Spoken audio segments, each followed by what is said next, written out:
All right, folks, welcome to yet another episode. In this episode, I want to talk about how to reduce high blood pressure.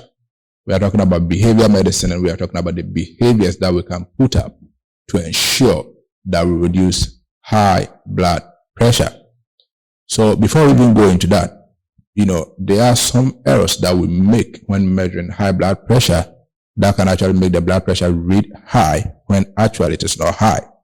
And some of these errors have been offered by the Center for Disease Control and Prevention. And one of the things or the errors that we do which can make the blood pressure machine read very high is anxiety and nervousness about having your blood pressure checked.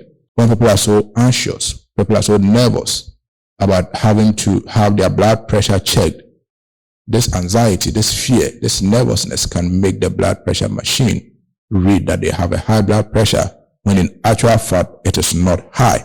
The other error that will also make the blood pressure machine read high is smoking before measurement. There are a lot of studies that have pointed to the fact that smoking does, increase the risk of high blood pressure.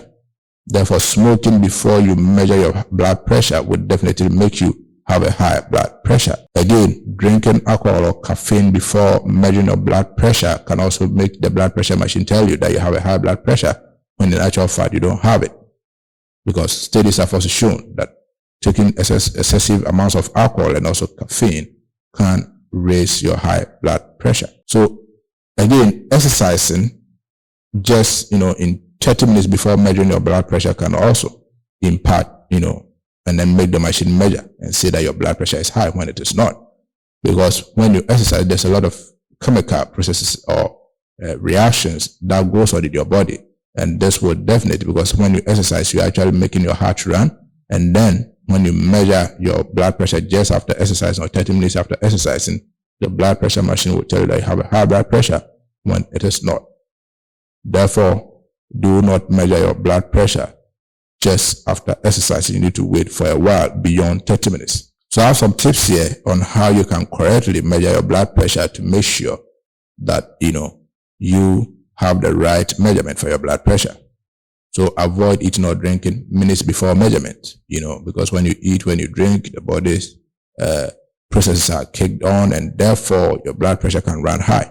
Sit and rest in a comfortable chair for at least 5 minutes before measurement, because if you are walking wherever you came from, the movement and everything has caused a lot of body reactions, and therefore you need to sit and relax.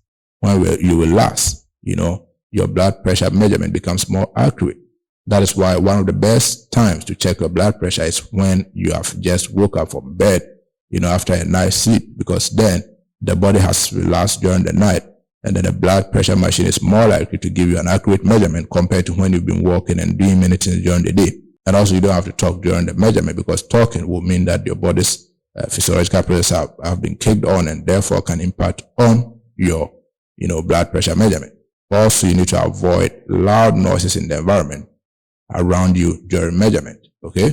So when you are in a noisy place, of course, the noise that you hear can kick on your thoughts, and your thoughts do influence your physiology or your biology, and that can also impact on you. So have your blood pressure measured in an environment that is so cool, so silent, and, devoid of noise.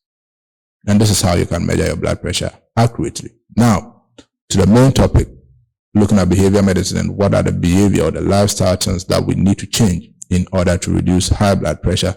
The first thing is to avoid drinking coffee before measuring, your blood pressure.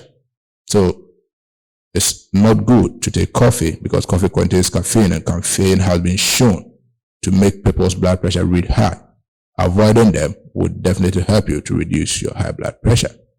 And one of the most important techniques to reduce your blood pressure is to stress reduction or stress management techniques. We've come to understand that chronic stress, and of course, in the environment, most of the stress that we go through are chronic actually. They are almost always existing in their life or in our daily lives. Therefore, stress is one of the most important factors when it comes to people having a high blood pressure. So if we can find ways to deal with stress, then blood pressure should definitely go low. So what are some of the things that we can do, or some of the stress management techniques? Relaxation, make sure that you engage in some sort of relaxation in your daily routine. You can practice progressive muscle relaxation. You can do meditation exercises, and also changing the negative thought patterns can definitely help you to deal with stress and therefore overcome high blood pressure.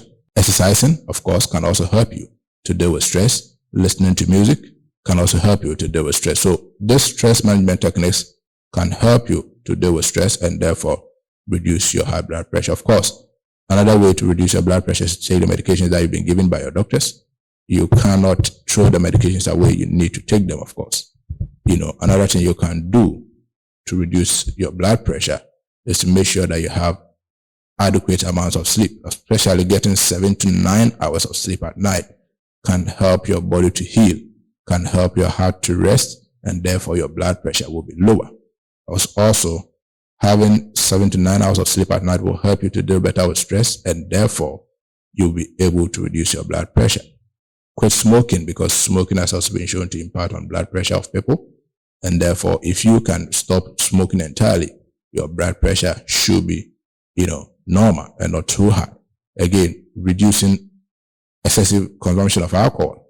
Alcohol has also been linked to high blood pressure, and therefore stopping your intake of alcohol can definitely help you to, reduce your blood pressure. Exercising regularly, taking walks, making sure you're involved in any physical activity has also been shown to help people reduce blood pressure, because exercising or walking or doing any form of exercise or physical activity can help you, reduce your weight. And, excess weight is one of the risk factors for high blood pressure.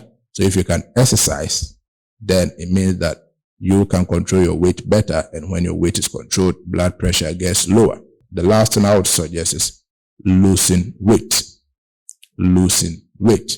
If you can engage in exercise to lose weight, because excessive weight gain has been shown to be a risk factor for high blood pressure. If you can exercise, if you can check your diet to lose weight, you can better control or reduce your high blood pressure. So these are some of the behaviors that we can put up to ensure that our blood pressure is lowered or reduced. Don't forget to subscribe to this channel, like, comment, and share our videos, and I'll see you in the next episode.